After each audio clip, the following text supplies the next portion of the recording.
Hey, Peter. We are back. What's up, man? It's been a couple of weeks. I don't like it. Yeah? It's been like 10 days since the last time I actually spoke to you as a human. Well, that part I enjoyed. No, go after yourself. That's not nice. We both had people today at 5 a.m. and I was walking in with Maya, and she goes, "Oh, Peter's here today?" I was like, "Yeah." I was like, "I thought he wasn't back until tomorrow." And I said, "I was actually a little disappointed when I saw his car." You wanted one more day? Yeah, one more day. Of reprieve? One more day of peace. That's rude. Yeah, I don't know. We both had vacations. You know, I'm a person too.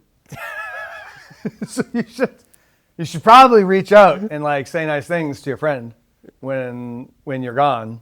Oh, no, I purposely stayed away. I didn't talk to really anybody. Yeah. Yeah. I think there's a difference though between like work relationships and friendly relationships. Those. Did you reach out to me? Nope. Yeah. I tried to respect too, but anyways. I just thought it was good for everyone to be away. Yeah, but I don't. Even in those, don't you think like sometimes it's like good? I don't ever need to be away from my wife. Wait, I feel like it's good every now and again to not text your wife or to call her. I mean, I never text my wife. Yeah, or call her. I don't do that good. either. But you guys like with your work schedules. I mean, we live They with each often like are like opposite, or they have been over the course of your life. She works 2 days a week. Yeah. Yeah, she barely works. But you want me to cut that out? Nope. Hey, Stacy, love you. Yeah, I don't know. Yeah, It's good to have a little time away from people. I agree. Yeah, you miss them, and then you want to be with them more. Yeah, but you just said the opposite. I was joking. That's okay. I did think you were off until tomorrow, though. Yeah, I should have been. Yeah, I don't know what happened. Yeah, Yeah. I said yes to people. Yeah. And suddenly my schedule is full. That's not good. Yeah. It's supposed to be a day off. It's healthy to have some days off. Boundaries are good. Well, did you have a nice time, other than Getting in trouble. getting yelled at by the jet ski police? Yeah, I'm tanner than ever. I am. You're like okay, tan. I'm pretty good. Yeah. I'm nice and red. Don't take your shirt off, please. But I have to prove no. Yeah. Yeah, it was great. We went, lots of lake life, just no agenda, just chilling, enjoying the family. It's pretty much what we did. A week at the beach, a little bit of boredom, which I think is Did you good. struggle? I struggled in the beginning. The first day was like maybe the longest day of my life. Like in the sense that the first day of fully being there. So day one was actually a travel Couldn't be day. productive, yeah. Yeah, day two was like the beach. What's that, dude? Did Like you sand did and you water. find shark teeth with Jess? So I don't really like to do that. That's her thing. I do a little bit. I'll walk up and down the beach. I go for a walk. Yeah, I don't know. It just comes to a point. I'm used to being productive, and when I'm not, I struggle. And so that was like a long day. And then I remember thinking, as it got close to the day, I was like, oh my God, I have to do this for like 7 more days. Yeah. But actually, believe it or not, the next like 6 or 7 days, Yeah. whatever it was like went like that. Yeah, that makes sense. Because once you settled into like a little bit of the routine, you get comfortable. I purposely stayed away from work most of the time. Jess actually said she was amazed at how little I did. She assumed I would do like a few hours of computer stuff like every morning. Yeah. Just because I typically up before most people or whatever. I didn't really do anything. I did enough to know that things were working the way they were supposed to be working in my absence. Yeah. I did some things that I knew needed to be done, but for the most part, I didn't have to. I think largely because we've set up systems that allow us both to be away and things to continue to run. Yeah, I would say the same. most I part. intentionally didn't have my phone on me, and I didn't look at anything Yeah. on purpose. Yeah, Because I that's have good. to.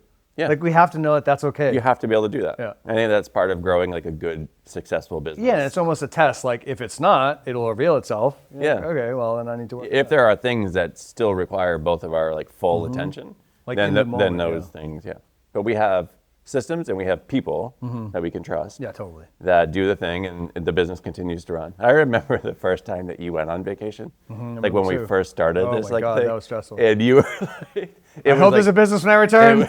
it was me and like Julia. Yeah. We're the only two here.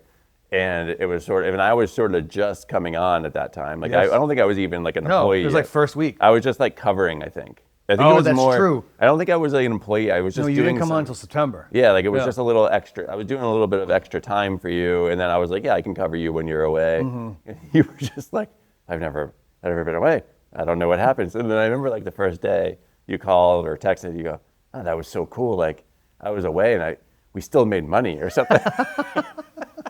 And I didn't have to be Yeah, I didn't there. have to physically be in Yeah, I person. didn't have to be in the building, and there Yeah. was still like money. Yeah, so Yeah. that's what I imagine. Every now and again, I think the guy who runs McDonald's, like corporation just sits back and just listens to all the cha-ching, cha-ching, cha-ching. There's like credit cards are swiped all over the world, like every second, just like that. Yeah, that's my thing. Yeah, it's interesting. That's what I did. Yeah. But yeah, it was good. So, all right. Do you know who Kevin James is? Yes. You do? I do. He was on Kings of Queens or Kings. King of Queens. King of Queens. Yeah, it's a great show. You He's watch a that jolly, robust Heavy guy. individual. That's a comedian. show? All right. Right? So he was on Joe Rogan recently. Oh. Did you hear that? No. I know you listen to that sometimes. So he was telling Joe Rogan that he lost 60 pounds. Okay. Okay. He's done this a few times. Yes, he's a bit of a yo-yoer. Yeah. He gets like pretty heavy. And he got really into working out. Got really likes into working out. Yeah. Yeah, he had a movie where he had to be like a wrestler at some point. Yeah, So I think he had to get himself kind of fit. So he yo-yos a little bit. But he lost 60 pounds. How do you think he did that? Diet and exercise. He did not. Oh, geez. Well, kind of, but Yeah. not really. So he fasted for 41 and a half days. Oh, so he was trying to get ready for a movie role really fast. Yeah, so I don't think it actually had to do with a movie. I think it's something to do, if I remember the story correctly, and I'm sure someone will correct me if I'm wrong, but I believe it had something to do with his son. I think there was a religious component, and then there was something to do with his son. Okay. And I think his son basically like wanted him to like lose weight. Oh, he's Jewish? And he had said, I don't know if he's Jewish. I don't know but maybe there was like one of his, whatever religion he was. Yep. I think he had to fast for something, and then somehow it came to be a thing where his son wanted him to keep doing it because it was like losing weight, Yeah. and he wanted him to lose a lot of weight. He's worried about him because he's heavy or whatever. So he was like, yeah, I'm going to do this thing. And so 41 and a half days where he says that all he had was water and like salt for electrolytes. That's so ridiculous. What are your thoughts? Wow. Would you recommend this? I mean, it depends on your goals. It's effective, and you lose a lot of weight really quick. Yeah. I mean, that's also clearly the definition of not sustainable, but you're doing it for a purpose. Yeah. Yeah, I mean, I guess under medical supervision, if you really wanted to do it, Yeah. then Could you do it? Could Could I? you do it? I mean, I would waste weight in nothing. 41 and a Oh, half days. you mean from like a discipline? Like, Yeah, mentally, could you do that? 41 and a half days. I don't know. I've never tried. Yeah. My dad used to fast for days in a row when it was a religious thing. Yeah. And he just got used to it. I think you get used to it like anything else. Right. I think the beginning is the worst by far. Like he said like in the beginning, It's like horrendous. but at some point he was just like, this is just. And your body just gets used to it, and you're just like, oh, I'm just not eating. Right. And you'd like wait a week So between long poops. though, dude. That's like, that's Yeah. like so long. And then I was thinking like, well, he did it for 40 days. In my head, I'm thinking like 60 pounds feels like not enough. For him? It Yeah, 'cause didn't- he's like a 300 pound. He was like 280-ish, I think, when he started. Yeah. So you would have thought he would lose more than 60. Yeah. Yeah, I don't know. I don't have any context on this. I don't know. I don't know There's what no it's like. calories, right? Like, Yeah, I don't know what it's like, what it does to the body. I'd love as an experiment if somebody's like, oh, I'm gonna fast for 40 days. Well, Yeah. I'm taking your body composition like every 3 days, Yeah. and we're gonna like. Because you figure the body's got to go into starvation at some point. You're just So like it's like ripping trying through to- calories. I bet your body becomes really efficient at just Right. harvesting itself. Right, I wonder what your calories. basal rate goes down to at some point. I don't know. Right, like if you normally burn just like to be alive 2,000 calories, Yeah. like it has to start to lower itself. You would think, right? So the basal 'Cause it thinks metabolic it's rate. starving. It's What like- will happen is it will like titrate down your level of physical activity. You'll be way more fatigued. Yeah. You'll want to like conserve energy. So you have all these little small things that like will make you just want to like do like this all day. Yeah. Yeah. So then That's what I do anyway. I try to conserve. You never much know. as possible? Yeah, you never know. yeah, that's why you're on 2,000 a day. Yeah. That's so low. I'm at 1,800. That's so crazy. Yeah. That shocks me. Yeah. What do you weigh? You know that, well, I just came back from vacation. Oh, excuse me. Let's not be judgy I see, here. I see. Today I was 218. Yeah. Do you know that my wife, Jessica, put on 6 pounds while we were on vacation? She assumed that you ratted her out, and she like confessed to me. I heard her talking to you this morning, That's funny. and I thought it was great. I didn't really see you. I saw you No, this morning, but you were busy. I was you busy. didn't say anything to me. It didn't come up. I was gonna like, rat her "Just out so you know." when she was here. Yeah. 6 pounds is a lot for a small lady like her. Yeah. Dear like Lord. yeah. Boy, that's a lot. I'm not clearly. It's not all actual pounds. There's No, some it's water mostly weight. water. But Mine was still. like 3. I went from like 16 and a half to like 220. It's Yeah, like so 3 you were and a half. slightly more behaved than she was. Yeah, I don't know. I think maybe I'm bigger. It takes more. No, it's the opposite. Is it? Yeah. You soak up way Yeah. more weight. Little people. Maybe in comparison, like in speaking in relative terms, she was probably worse than what her normal baseline is. see. Than what my. I see. See what I'm saying? Yeah. So even though I'm at a low calorie deficit, I still have my snacks and I do like, Yeah, whatever. yeah. But anyway, so yeah, she got a little heavy. But I'm not doing the 41. I can't do 41 and a half days ever. I mean, are you interested in doing some type of fasting challenge? No, it seems dumb. I agree. I wouldn't. I'm not interested in that. I'm not I get interested it. in that I at get all. it when you do it for religious purposes. Like, Yeah. like if you have to do it, like that's awesome. Good for you. Yeah. But I don't know. I know some people think there's value in doing it like once a week or once a There month. might be or some something. evidence that I think there's reasonable evidence that, and it's in the like the longevity health sphere, that like for like longevity's sake, for actually like repairing your body and doing less damage, Yeah. like like fasting, not intermittent fasting, but fasting occasionally, like once a quarter, Yeah. or something like that for a week or for 4 or 5 days is actually very beneficial. It's this like a cleansing process, Right. you know. I can see the value of like just being able to say like I did something. There's also Like I accomplished like the a thing. psychological, Yeah, like it's can I yeah. do the thing? Can I do this thing? Not 41 days, but just doing a day or two or whatever. Yeah, You know what I mean? probably like 4 or 5 days. I think that's like where it starts to get like serious business. Yeah. Because you're going into like legit ketosis, and your like energy is titrated way down. You probably can't work out even slightly as hard. Like I just wouldn't be able. It's weird. Like I would literally have to go into like a place that has no food for that to happen. to say no constantly. Yeah, to be able to say no over and over and you over could again. just be the type of person that's not eating today. Like right now, having this conversation, and I can hear Ava in the next room unwrapping something that she's eating Does is that trigger making you? me hungry. Yeah, I would want to go in there and eat that. I feel like she's having like a protein bar, and I want to go eat the protein bar. She is. Yeah. She's eating a candy bar that we call. Oh, they're so good. Yeah. Yeah. We should yeah. ban those. So anyway, so that I thought that was interesting. I wouldn't want to do that, and I didn't know if it was actually healthy or safe. I think it's healthy. I think it's safe. I don't know if the 41 days is. That's beyond my understanding. I know that the vast majority of people can certainly do it as long as you're getting enough fluids and electrolytes for 4 or 5 days. Yeah. But much beyond that, boy, that seems Yeah, pretty excessive. Yeah. Speaking of the longevity sphere, did you hear that guy, the guy that wants to live forever, Brian Johnson, is that his name, Brian Johnson has some kind of like autoimmune disease? makes sense. Mm-hmm.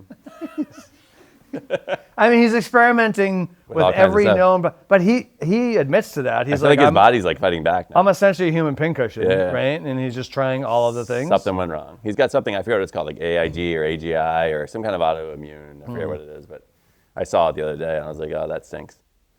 I mean, you don't wish for someone to be No, like, of course not. to be sick, but like I think it's he's also doing a lot of really good work, and he gives a lot away of like his protocols, like all of them yeah. for free. But then it's like, well, then the question is, Lloyd, do I want these protocols?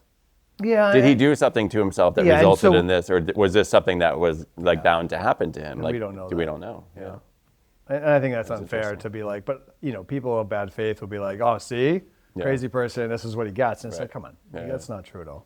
Yeah, I'll have to look more into that. We'll talk about it in the show coming up, see what it is, and see what he's saying about it. I've listened to a few of his podcasts.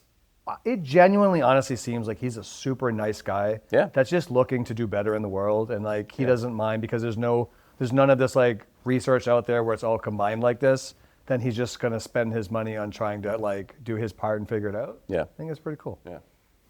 Interesting. Yeah. So, all right. We should probably start the show at some point. Oh, we haven't It's a little catch Just up. talking shit. Well, I mean, this is a part of the show, but it's not the bulk of the meat. show. The meat. Yeah, okay, let's what see. people are tuning in for. Let's get to the meat. Because the headline of the show, the topic, like what do they call that? The title. Yeah. Like that people are seeing on their podcast players. The headline. Like as millions of people are going to click on this thing. Yes. It says "Calm the fuck down." Oh, Jesus. That's what it says. That's why they clicked.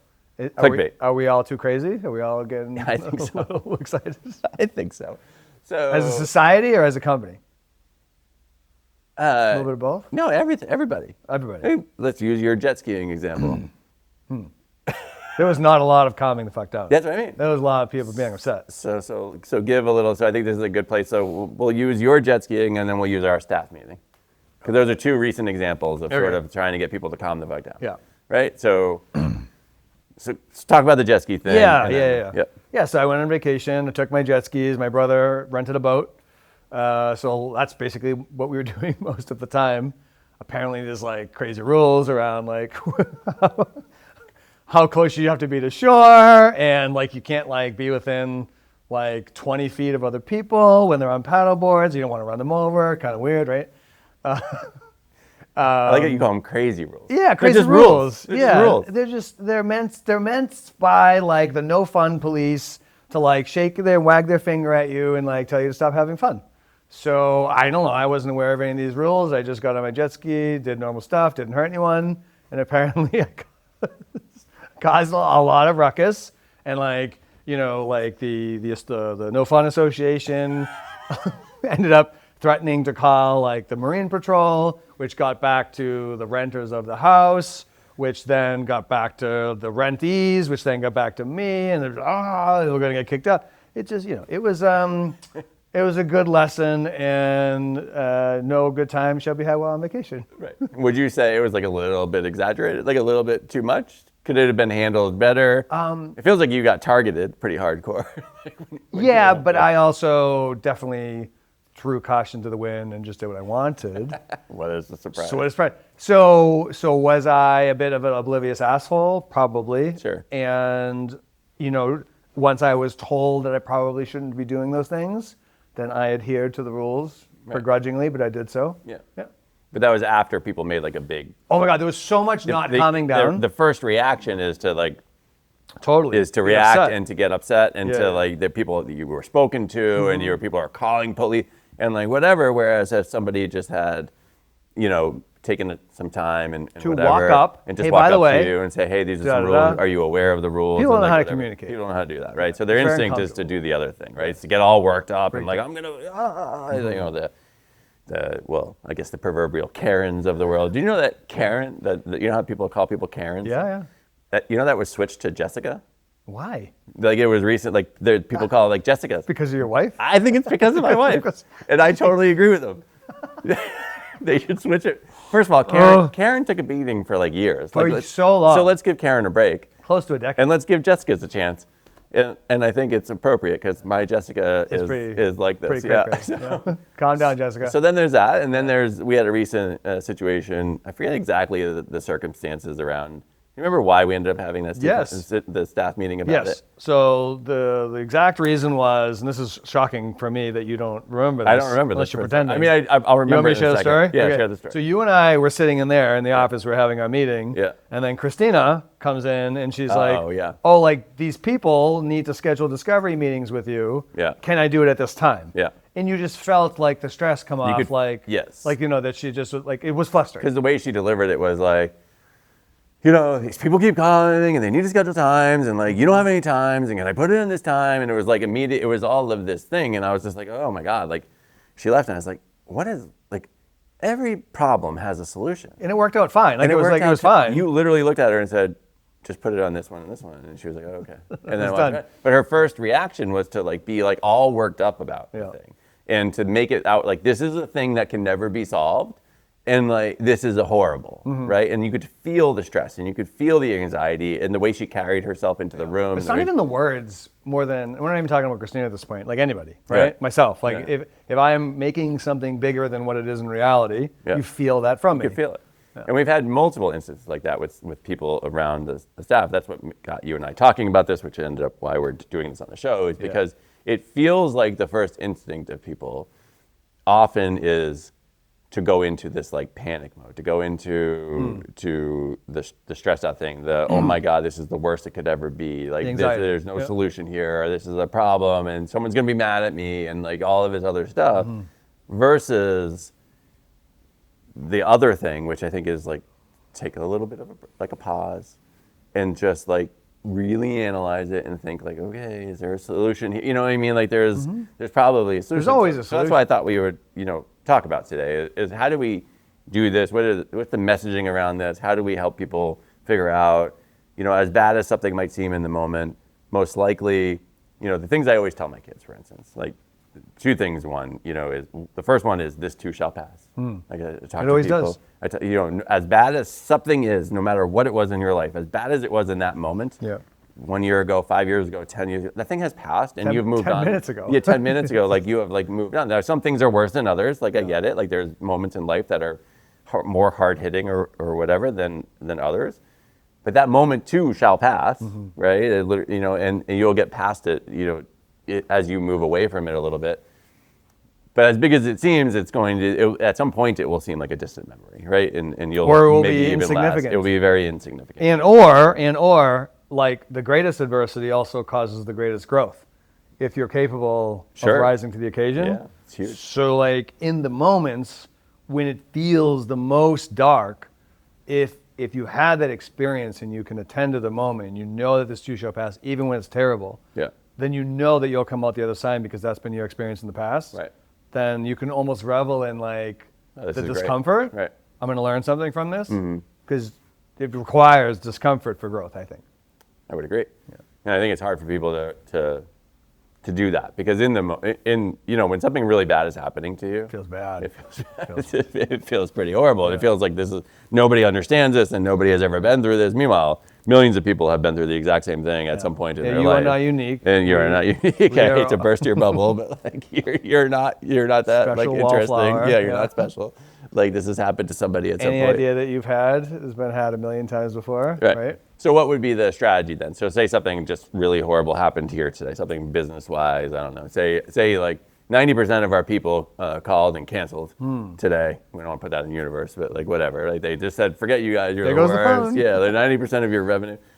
Like how would you handle this? So there's one of two ways. Yeah. If I am not aware of the present moment, then I overreact. Yeah. If I am aware of the present moment, then there's always a solution. Yeah. Then so it's kind of like we've talked about before. You allow the feeling to happen without the action, without the reaction to the feeling. Mm-hmm. The feeling passes, and then you go into problem-solving mode, and you figure out what to do. Yeah. And there's always a solution. Yeah. Right. I think the problem-solving mode for me, the key part of this, right? Once you take that moment, once you have a little bit of space between the moment and the reaction, right? You're creating a little bit of space in there. Problem solving allows you to have some agency, and I think that's the important part. Rather than allowing this thing to feel like it's just happening to you, when you can kind of flip the script a little bit and be like, okay, what can I do? This is clearly having all these people like leave our business and all, there is a solution, but let's problem solve that. Let's get to work on it. So at least you feel like you're doing something about it. What do I have control over? What do I have control over? What can I do to make this better? Yeah.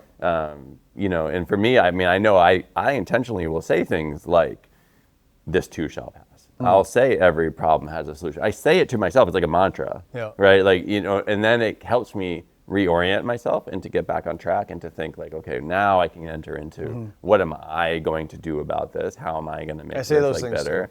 Too. Because I think without that awareness and without saying those things, it's hard to get to that next point. You do something similar? Yeah. Again, if I can attend to it. These strategies are so easy if your brain in the moment can attend to that moment, and then you can put down the emotional thing that's reacting. You can start the cognitive side of the brain, enter the executive function moments, start to tell yourself, okay, these are the things that need to happen, and then it goes to the background, and then you're just kind of like having fun problem solving, I think. Right. And kind of revel in that, revel in I'm gonna I'm gonna take care. And that's actually fun. Whatever. Yeah. What can I control, right? Yeah. Like I can't control hypothetically 90% of the caseload canceled. I can't control if 2 people quit today. I could have maybe in the past. I could go, okay, what could I have done? What did I miss? And that's part of the problem solving. That is part of it because then you're improving for the future. Yeah. What did I do wrong in this situation that caused this to occur? And then, okay, great. And then let's frickin' figure it out and we'll move forward and the world hasn't ended. Yeah. Like this morning when you were talking about the jet ski thing, because we just returned from our vacations, as we mentioned. So it's the first I heard of it. And the one thing that you said early on is no one got hurt. I don't know why everyone was so worked up. And that's part of it. It's true. It's in the end, it's as you step back and reflect on this moment, what was the worst that you did? You literally annoyed people. Yes, correct. But you didn't actually damage something. You didn't ruin anybody's property. You didn't hurt a single person. Nothing actually physically happened. Yep. It was the threat that my actions would do that, right. Which I understand. That's the point of rules, right? I get it. Yeah. Is there a higher chance that I could have missed somebody that was swimming closer to shore? Is there a higher chance that I could have hit a boat? I understand that for sure there was. Also, nothing bad happened. Right. But that's what I'm saying. So in this moment, when you return to shore, yes, or when you were resting out in the middle of the lake, that's the moment at which somebody calmly could have come up to you and just said, hey, I'm Bob. Nice to meet you. Are you renting this house? From the condo association. Yeah, or whatever. Hey, you're renting the house. Yeah. Hey, I just don't, are you aware? I know you're new here. that there's this group of rules. We'd really appreciate it. Sorry, I if didn't you even did think this." of it. Right. That would have been my reaction. Yeah, and then you would have just been like, and then you would have been fine. You wouldn't have just like been like, and then gone and like done the thing. What actually happened, and this is what shocked me, what actually happened is the whole day passed. And then I got back to our house. And then my wife was like, hey, did you know that you did these things? And I was like, no. And then we were like, it was just kind of blew me away that the whole day had passed before like anyone talked to me about it. Right, but everybody else was talking about it. Yeah, and I Like, wish, no. I wasn't being an asshole on purpose. Yeah. Like, honestly, like I wish that somebody had And it said could have something, been and I would have modified my behavior immediately. Right. Yeah. There was a solution in there that nobody thought of. What they thought of was going into panic or going into emergency response mode. Yeah. You know, or hunker down and do all this stuff. That's what they all thought of. But the solution was as simple as somebody go talk to Peter. Talk to me. I'm pretty responsive. Like somebody just go talk to the conversation. guy. It's not like you were unavailable. Yeah. You were around. You were out in the water. Like they could get you. They could wave you down. Come on in. There's you another thing that people probably do had a too. cell phone on you at some point. So. We were also like, there's this like inlet and outlet to go like get gas or go to stores like along the lake. You can go from one lake to the other and you go nice and slow. And at I didn't even know what was happening, but at some point, someone behind me is like starting to scream and like give me the middle finger. And I'm just like, I don't even know what's happening right now. Why is people upset? I actually still have no idea. What were you doing? I still have no around there? idea. Yeah, maybe they saw you earlier. Yeah, I still have no idea. And they were just mad. They just wanted to get out. But that's sort of another thing. With like right? my son on the back. This is Like, like what another is going thing. on? Like this happens all the time. This is a great example. Like somebody cuts you off in traffic. Yeah. And you give them the middle finger. The end of the world has happened. It's so stupid. What did that Yeah, solve? Zero things. The only person that was affected by that was you. Totally. Like you get all worked up and you're flipping people off and you're angry now. You're yelling to like the window that's closed. Fuck you. Literally, the person who cut you off, just happy as can be. They had no idea. If they're able to like, they don't. Oh, sure. If You they know what don't I even mean? see you do it. They probably don't even see you because they're focused on cutting you off or whatever. But in the end, like again, nobody was hurt. Yeah. Like if they cut you off and nothing happened, right? Nothing happened. Like they cut you off and you just had to slow down. God forbid you lost 1 second of your commute time. But like that does nothing except for potentially lead to a really bad like road rage incident, right? If somebody Somebody could lose their life in the yeah, right. So worst what's the case. point of that? What's the point of the first thing that happens to you is get really worked up and get really mad to the point where you're now flipping as you're on a jet ski, yelling at the person and flipping them off. First of all, that person has no idea. You could be a total lunatic and have like a gun in the back of your jet ski. Yeah, it's crazy. You know what I mean? It's So crazy first of all, behavior. like they're putting themselves, but on top of that, what did it solve? Zero things. It solved zero things. Yeah. Other than making that person, like you said, you were totally unaware it was happening. Yeah. You were happy as could be. I still don't know what I did. That person feels really freaking good. I got him. That's probably why, right? But no, you didn't. All you did was raise your own anxiety and your own anger and your own misery. Yeah. Like I tell like Jess and the boys all the time, when someone's like acting like a jerk, whether it's like somebody out, like we're out somewhere or whoever, right? I'm like, guys, let that person be miserable. Let them be miserable. Let them have a miserable life. Yeah. That doesn't have to be us. We don't need to react. You choose to how this. you get to respond. Like, why are we bothered by that person? Let them be the miserable ones. Yeah. Like, let us be the ones that are like just calm and enjoying ourselves and having a good time and like not worked up and not stressed and not angry all the time. This requires practice, though. It takes a lot of practice. Especially if you're the type of person that's not used to that, Right. and you're used to being reactionary. Yeah. It's hard. It Right. requires practice. So I often think, I think the steps to this process for me are one, I often will ask myself, like, is anyone in danger? Which is what you just brought up, right? What can I do next, right? And then will this matter a day from now, a week from now, a month from now, a year from now? Almost nothing. And so almost nothing can answer that question. Like the answer to that question is like, yes, forever, Yeah. right? Maybe tomorrow, maybe a week from now, maybe. But like at some point, most things pass. And so for me, that's the process. Like that's what I go through mentally to try to allow myself. People will often say to me that I never seem, that I'm very like even keeled. You don't really notice me going through like these ups. Now in my head, sometimes I can, I have more stress than I like let out, I think. But it's because I go through this process. Like I certainly feel things that other people feel when something goes wrong, right? And something bad happens or whatever, I still feel those things. But I try to go through this process so then I'm able to move forward with it without having the outward signs that a lot of people have, and to allow it to spiral to something that becomes unmanageable for me. I go through this process of like, okay, well, everyone's healthy. I kind of remind myself of all the good things, that might be going on. Like I just had a big like electrical incident at my house, right? Where I had a big power surge and a whole bunch of stuff was like ruined. You know, I didn't get worked up over it. I was like, okay, well, first thing first is my house didn't burn down. Yeah. All of my family is safe, no problems, right? Everyone's fine. In the end, it's just money, right? Like, okay, like I get it, it sucks, but it's just money. Like, we'll pay it and then we'll deal with it. And then it was like sort of problem solving. Okay, now let's step back and say, well, what was the reason of this? Yeah. What's the best way to go about getting the things fixed so we can live in our house? And then long term, okay, I like to mitigate the financial cost of this. So we end up going through like insurance after, talking to some people and figuring it out.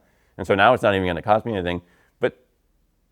But so it was like a process of first assessing the situation. Everyone's okay. The house is okay. Yeah. This stuff can be fixed. All the things that were broken, can be fixed. It's not the end of like the world, you know what I mean? And so, but I remember going through this process as it happened and just being like, oh yeah, this is just what's happening right now, and then moving forward to problem solving. And then now we've gone through the process and it's good. So what would you suggest for somebody who's just starting out? Maybe they are aware of this and they react a bit more than they want. Yeah, I don't know. Like you have a tendency sometimes. You said earlier, like you said, like it can go one way or another for you, right? So how do you find that you're getting closer, like to being more consistent with it, not overreact? You know what I mean? Like not going to that stage of anxiety and stress right away. I certainly am less reactive than I used to be. I would agree with that. I've known you for a lot of years. I'm more reactive than I'd like, but I guess that process continues forever. So what did you do to get to, so for me, a lot of it, I've talked about it before, was like the meditation was the start of it for me. Yeah. When I started meditating, I started learning how to create space between reaction and response. That space is where a lot of this stuff takes place. Yeah. When there's a space, and there are still times that I screw up and I don't have that space and I overreact and whatever, sometimes with my kids or like whatever, right? But the space is where the good things can happen, where you can take stock of what's really going on. Are people hurt? Is this going to last forever? Yeah. All of those things. Without that space, none of that can happen. So Yeah. for me, that was meditation. But like for you, what was it? I think it's just being aware. So most of these processes for me is having the intention that I want something to change, especially when it's psychological in nature. I find that like reactions happen to you based upon your feelings. And if you can be aware that these feelings elicit this response and you don't want that to be, well, then that's the first step, is being aware. And then it's looking for moments when the next time you feel that way, what are you going to do? So planning ahead. Like, okay, the next time I'm in this situation, I would like to behave like this instead. Yeah. And then that's it. And then it's like, well, okay, so then, I noticed it, great. And then I had this response, I changed it, it worked. And then the more that I would do that, the more likely my brain would attend to the moment that was happening, right? And then it's just practice, and it's just reps. And it's like anything else. And then now it's more likely than it was in the past that I'll notice it instead of not noticing it, instead of spiraling. Right. I'm way better at not spiraling. I don't spiral. I used to spiral, where like I wouldn't notice it for like days. And you could, my goodness, right? But like, yeah, like, so there are moments in which I won't notice it, but then very quickly I'm like, okay. Yeah, I think it can be helpful, and you've done this in the past too, is for people that that are in your life, that know you well, and that you trust, to ask them, hey, have you noticed? Oh, definitely. Like when I'm doing this, or if I'm like behaving in a way that's like, because I think what people don't realize too, and I think this has come up with you in the past, because you're the owner of a business, and people look to you to set the tones in many ways, that your mood and your affect is contagious. I just wish people would treat me like a regular person. Yeah, they can't. But they can't. So annoying. But in general, anybody with a big personality, so me too, right? Like I have a big personality in the sense that like when I enter a room, like my stature, my whatever, right? It's just the size of me and my general volume or whatever. I typically am noticed. So I can change the way a room feels pretty quickly. And so I have to be careful with the way that I'm feeling, like especially at a place of work where I don't want to do that to your people. energy that you project affects the room. It affects the room. And so if you're one of those people, but that holds true for most people, and I think they don't realize how powerful that can be. If you're somebody and you work in an office and you're coming in and you're always anxious, the people around you start to become anxious. It's contagious. It's like it's part of culture, right? It's part of the culture. And so, and the same is true if you're the opposite. If you tend to be calm in moments of crisis, Yeah. right? That becomes something that other people Will model. that when the next crisis occurs, they know that, especially if you're in charge, that you're not going to freak out. That there's going to be a solution, that we're going to problem solve this. Then they'll come to you with the thing and say, hey, this is going on. Just wanted you to know. Can we talk about it? Can we problem solve? Can we find a solution? Versus, oh my God, there's no spots on the schedule and like blah, blah, you know what I mean? And what are we going to do? Your response as a person in leadership to issues that arise is extremely important in terms of like your employees or people that report to you coming to you in the future, right? If you make them feel bad for them coming to you with a problem, good luck having that happen again. Yeah, right. Yeah, like you staying calm in the moments when shit hits the fan is like super important. Right. And that can be carried into the home. Like whether you're in charge, like it is for like adults who are listening, but whether you're in charge at work or not, maybe you are, maybe you aren't, but in the home, you are. You know, if you're like an adult in the room. And so the same thing can be said. Like, you know, if you tend to be wound up and anxious and overreact to stuff, then that's going to carry through the whole family. Yeah. And so the kids will, And so I think it's just important. I think this is a good skill to have is, you know, we jokingly say, calm the F down. And like I said, that's the name of the show. But I think it's true. It's just calm the F down. Like, you know, it's okay. I agree. And we're going to come out the other side. Yes, as a society, we can all benefit from being more in the moment, more present, and less screwed up. So what did you learn from your jet ski incident? Are you going to be a little bit more aware of social norms? You know what it is, and I want your feedback on this. I get frustrated because I don't mind rules that have a clear function and purpose. But these all do. You just don't. So agree. says the people who made them. I know, but you don't get to decide which rules have a clear function and purpose. I definitely do. I mean, I explained to you why these rules are important this morning. We talked about it. I know why it's the safety of people who might be swimming close to shore. Yes. It's the safety of people's property, their docks, their boats, their other things that are on moorings and whatever. So the wakes can be the effect it has on the shoreline and just the nature in general around there. So there's most of the rules came from a point. It wasn't just some person one day said, I don't really like people going fast in their jet ski. And I'm not even just talking about those rules. I'm saying rules in general, like an Yeah. overarching, way in which I exist in the world. I tend to be socially defiant because many times rules are rules for rules' sake is what it seems like. Right.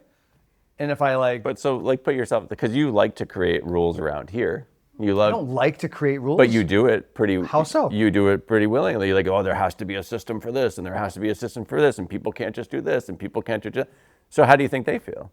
And what if they just decided, well, Peter's rules are dumb, and I'm not gonna do that? Well, then I'm calling the police. Yeah, that's what I'm saying. Like, you don't just get to pick, like, just because they're like the ones that you think are important. Well, those people aren't the boss of me.